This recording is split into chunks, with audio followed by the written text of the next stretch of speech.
সুপ্রিয় দর্শক আসসালামু আলাইকুম, কেমন আছেন আপনারা? নিশ্চয়ই ভালো আছেন। আজকের ভিডিওতে আপনাদের সবাইকে স্বাগত জানাচ্ছি।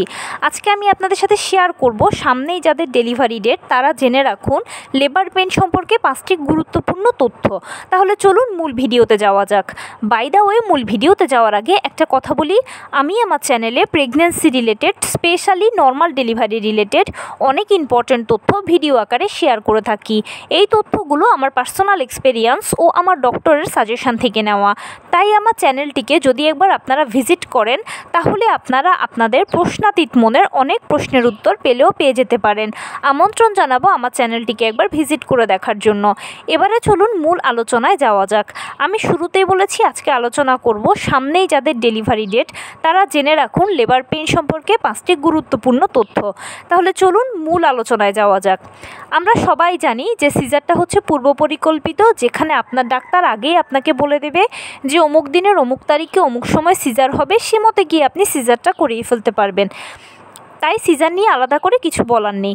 কিন্তু নর্মাল ডেলিভারি হলো একটা প্রাকৃতিক পদ্ধতি। এখানে প্রথম থেকে শেষ পর্যন্ত প্রতিটি ধাপ প্রাকৃতিকভাবে শুরু হয়ে প্রাকৃতিকভাবেই শেষ হবে। জোর করে ডাক্তার দিয়ে টানা হ্যাচড়া করে বিশেষ কোনো ঔষধ খেয়ে বিশেষ কোনো কলাকৌশলের মাধ্যমে কিন্তু এই ডেলিভারি প্রক্রিয়াটা হওয়ানো সম্ভব নয়। সেজন্য অবশ্যই আপনাদেরকে ধৈর্য ধরতে হবে, অপেক্ষা করতে হবে। জেনে রাখবেন নবম মাসের 37 থেকে 40 সপ্তাহ হচ্ছে নর্মাল ডেলিভারির আদর্শ সময়। নর্মাল ডেলিভারিগুলো 37 থেকে 40 সপ্তাহের মধ্যে অটোমেটিক হয়ে যায়। এবারে কারো 37 সপ্তাহে হয়, কারো 38 সপ্তাহ, কারো 39 সপ্তাহ, কারো বা আবার 40 সপ্তাহ। যে কোনো সময়, যে কোনো মুহূর্তে, যে কোনো দিন, যে কোনো অবস্থায় আপনার ডেলিভারি প্রক্রিয়া শুরু হয়ে যেতে পারে। তাই নবম মাসে পড়লেই আপনারা ডেলিভারির জন্য মানসিকভাবে প্রিপারেশান নেবেন।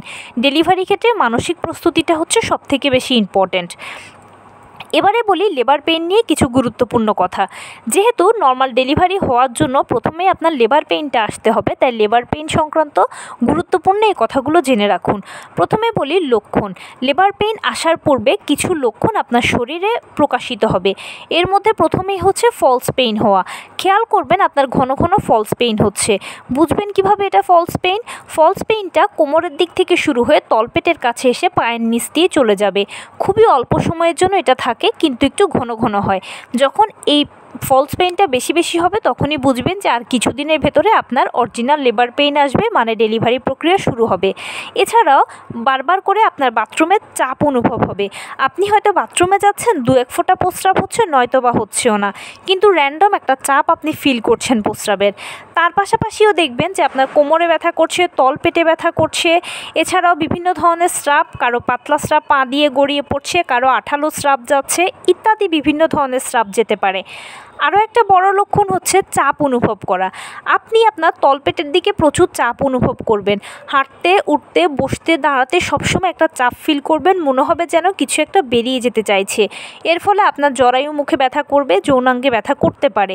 তো মোটামুটি এই লক্ষণগুলো হচ্ছে ডেলিভারি প্রক্রিয়া শুরু হওয়ার লক্ষণ। আর এই লক্ষণগুলো যখন আপনি আপনার শরীরে দেখতে পাবেন তখনই বুঝতে পারবেন ইনশাল্লাহ 7 থেকে 10 দিনের ভেতরে আপনার ডেলিভারি প্রক্রিয়া শুরু হবে, লেবার পেইন আসবে। এবারে লেবার পেইনটা কেমন হয়? লেবার পেইনটা সাধারণত থেমে থেমে হয়। কারো 10 মিনিট পর পর, কারো 15 মিনিট পর পর, আবার কারো আধা ঘন্টা পর পর হয়। এটা কখনোই একটানা হবে না। আপনার পেটে ব্যথা করলে সেটা একটানা করে, 10 মিনিট করুক, 15 মিনিট করুক, আধা ঘন্টা করুক। মাথা ব্যথা হলেও সেটা একটানা হয়, কিন্তু লেবার পেইন কখনোই একটানা হয় না। এটা থেমে থেমে হয়। আমি যদি আপনাকে সময়ের হিসেবে বলি, ধরুন 7টার সময় আপনার পেইনটা শুরু হলো, কয়েক সেকেন্ড থাকবে, চলে যাবে। আবার হয়তো 15 মিনিট পরে আসবে, কয়েক সেকেন্ড থাকবে, চলে যাবে। এভাবে করে পেইনটা হবে। আর যখন একবার পেইনটা আসবে, কয়েক সেকেন্ড থাকবে, তখন হয়তো একটু খারাপ লাগবে। এরপরে যখন পেইনটা চলে যাবে আপনি প্রপারলি রিল্যাক্স, ওঠা, বসা, হাঁটা, চলা, ফোনে কথা বলা, খাওয়া দাওয়া, হসপিটাল ব্যাগ গুছানো সব কিছু আপনি করতে পারবেন। পেইনটা আপনাকে কখনোই কষ্ট দেবে না। প্রথমে পেইনটা হালকা থাকবে, তারপরে মাঝারি হবে, এরপরে এটা ভারী হবে। এখন যারা ভাবছেন যে ভারী পেইন মানে অসহ্য ব্যথা, মরে যাওয়ার মতো অবস্থা, কিয়ামতের মতো অবস্থা, না, সেরকম কিছু নয়।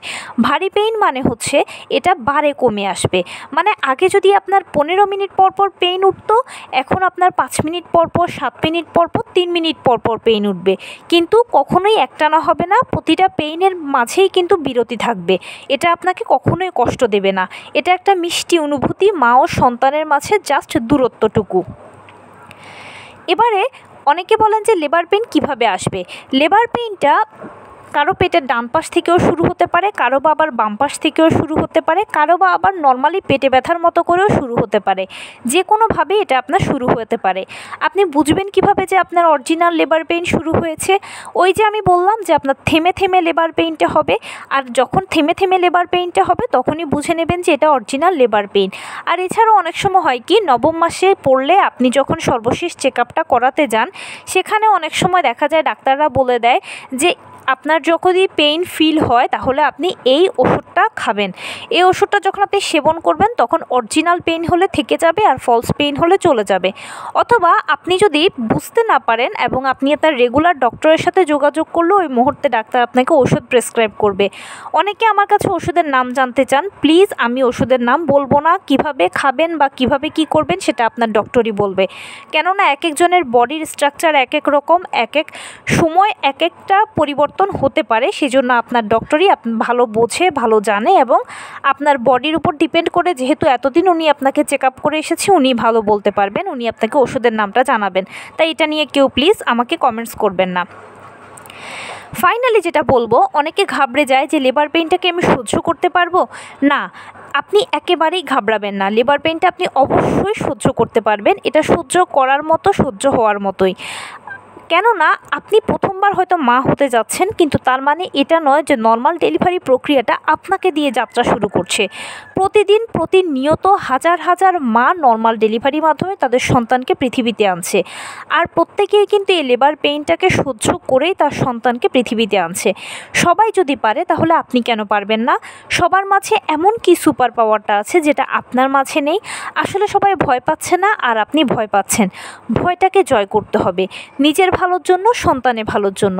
আমরা নারী, আমরা সব পারি। নবম মাসে যদি আপনি এখন গর্ভবতী হয়ে থাকেন এবং আমার এই ভিডিওটা যদি শুনে থাকেন বা দেখে থাকেন না কেন, তাহলে অতি অবশ্যই সর্বশেষ চেক আপটা করিয়ে ফেলা হচ্ছে প্রথম কাজ।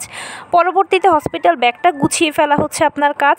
কারণ হসপিটাল ব্যাগ যদি গুছিয়ে ফেলেন আগে আগে, তাহলে হবে কি, নির্দিষ্ট সময় বা ইমার্জেন্সির সময় হলেও আপনি হসপিটাল ব্যাগটা নিয়ে চলে যেতে পারবেন হসপিটালে, এবং আপনার সঙ্গে করে প্রয়োজনীয় সব জিনিস যাবে।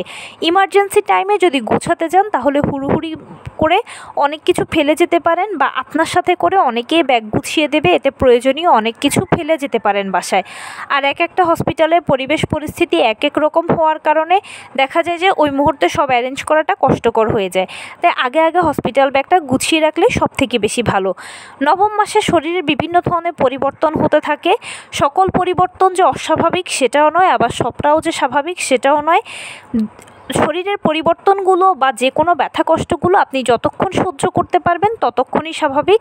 কিন্তু যখন আপনি অসহ্য হয়ে যাবেন, আপনি পারছেন না, এই ধরনের পরিস্থিতি হয়ে যাবে, তখন অতি শীঘ্রই ডাক্তারের সাথে যোগাযোগ করবেন।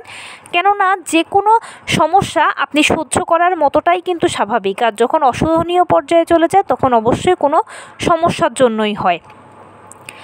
এছাড়া এই সময়গুলোতে অবশ্যই আপনি নিয়মিত হাঁটাচলা করবেন, টুকটাক কায়িক শ্রম করবেন, লো কমেটটা ব্যবহার করবেন। অনেকে বলেন লো কমেট কি? ফ্লোর বা মেঝের সাথে সংযুক্ত যে কমেট সেটাই হচ্ছে লো কমেট। এর পাশাপাশি আপনি পুষ্টিকর খাবার খাবেন। নিশ্চিত করবেন আপনি সারাদিনে যা যেরকম খাবার খাচ্ছেন সকল ভিটামিন, মিনারেলস, ক্যালসিয়ামগুলো যেন ঘুরে ফিরে আপনার বডিতে যায়, আপনার থেকে যেন বাচ্চা পায়। 12 থেকে 14 গ্লাস পানি পান করবেন। ডাক্তারের দেওয়া আয়রন, ভিটামিন, ক্যালসিয়াম ওষুধগুলো সেবন করবেন। আর আপনি যেই ধর্মের অনুসারী হন না কেন, বেশি বেশি করে উপরওয়ালাকে ডাকবেন। মনে রাখবেন এটা আপনার জন্য একটা সময়, আর এই সময়ের হাত থেকে উপরওয়ালাই আপনাকে ভালোভাবে উদ্ধার করতে পারবে।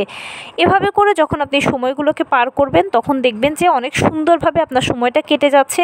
আপনি ডেলিভারি প্রক্রিয়া শুরু হওয়ার জন্য আরামসে অপেক্ষা করতে পারছেন। নর্মাল ডেলিভারিতে যদি বেসিক্যালি কষ্ট বলতে কিছু বোঝায়, তাহলে এই যে কবে আমার ডেলিভারি প্রক্রিয়া শুরু হবে, কবে ডেলিভারি প্রক্রিয়া শুরু হবে, কিন্তু বিশ্বাস করুন একবার যখন ডেলিভারি প্রক্রিয়াটা শুরু হয়ে যায় তখন একের পর এক ধাপ ম্যাজিকের মতো অতিক্রম হতে থাকে। আপনি একটা কিছু বুঝতে বুঝতে আরেকটা কিছু শুরু হয়ে যাবে, আরেকটা কিছু বুঝতে বুঝতে আপনি লেবার রুমে পৌঁছে গেছেন, লেবার রুমটাকে ফেস করতে করতে আপনার সন্তান আপনার কোলে এসে গেছে। বিশ্বাস করুন পুরো প্রসেসটা একদম ইজি, শুধু একবার ডেলিভারি প্রক্রিয়া শুরু হওয়ার অপেক্ষা। তাই ধৈর্য ধরে আপনাকে অপেক্ষা করতে হবে, সময় দিতে হবে, সময় নিতে হবে। নিজেকে এটা বলে বোঝাতে হবে যে আমাকে পারতে হবে, আমার ভালোর জন্য, আমার সন্তানের জন্য আমাকে পারতে হবে। আমাকে ম্যাক্সিমাম টাইম অনেকে কমেন্টস করেন যে আপু আমি এত সপ্তাহে আছি, আমার এখনও কেন লেবার পেইন আসছে না, বা কেন আমার এখনও ডেলিভারি প্রক্রিয়া শুরু হচ্ছে না। দেখুন, আপনাকে ধৈর্য ধরে অপেক্ষা করতে হবে, নির্দিষ্ট সময় মতোই কিন্তু ডেলিভারি প্রক্রিয়া শুরু হবে। যেহেতু এটা প্রাকৃতিক ব্যাপার, মহান আল্লাহ তাআলাই ঠিক করে রেখেছেন যে কবে, কোন দিন, কোন সময়, কোন মুহূর্তে কিভাবে আপনার সন্তানকে কোলে দেবেন, ঠিক সেই সময়, সে মুহূর্তে, সে অবস্থায় কিন্তু আপনার ডেলিভারি প্রক্রিয়া শুরু হবে, আপনার ডেলিভারি হবে। তাই অবশ্যই ধৈর্য ধরে অপেক্ষা করবেন। এবং একটু আগে যেটা বলেছি সেটা এখনও বলছি, আপনি যেই ধর্মের অনুসারী হন না কেন, বেশি বেশি করে উপরওয়ালাকে ডাকবেন। ফাইনালি আমি যে কথাটা বলে শেষ করব সেটা হচ্ছে যে অনেকেই অনেক কথা বলে থাকে যে নর্মাল ডেলিভারি প্রক্রিয়া অনেক কঠিন, অনেক জটিল, প্রচুর ব্যথা, প্রচুর কষ্ট, এই ধরনের অনেক কিছু শুনে নতুন মায়েরা ঘাবড়ে যায়, টেনশানে পড়ে যায় বা ভয় পায়। কিন্তু নিজেকে যখনই ভয় পাবেন তখনই এটা বলে বোঝাবেন যে এটা যদি এত কষ্টকর হতো তাহলে কি মানুষ একবার নর্মালে বাচ্চা জন্ম দেওয়ার পরে বারবার জন্ম দিতে চাইতো? কখনোই না। আপনি একটা সিম্পল ব্যাপার চিন্তা করুন, কেউ যদি একবার মরার হাত থেকে ফিরে আসে তাহলে সে কি আবার মরতে যাবে? কোনো দিনও না।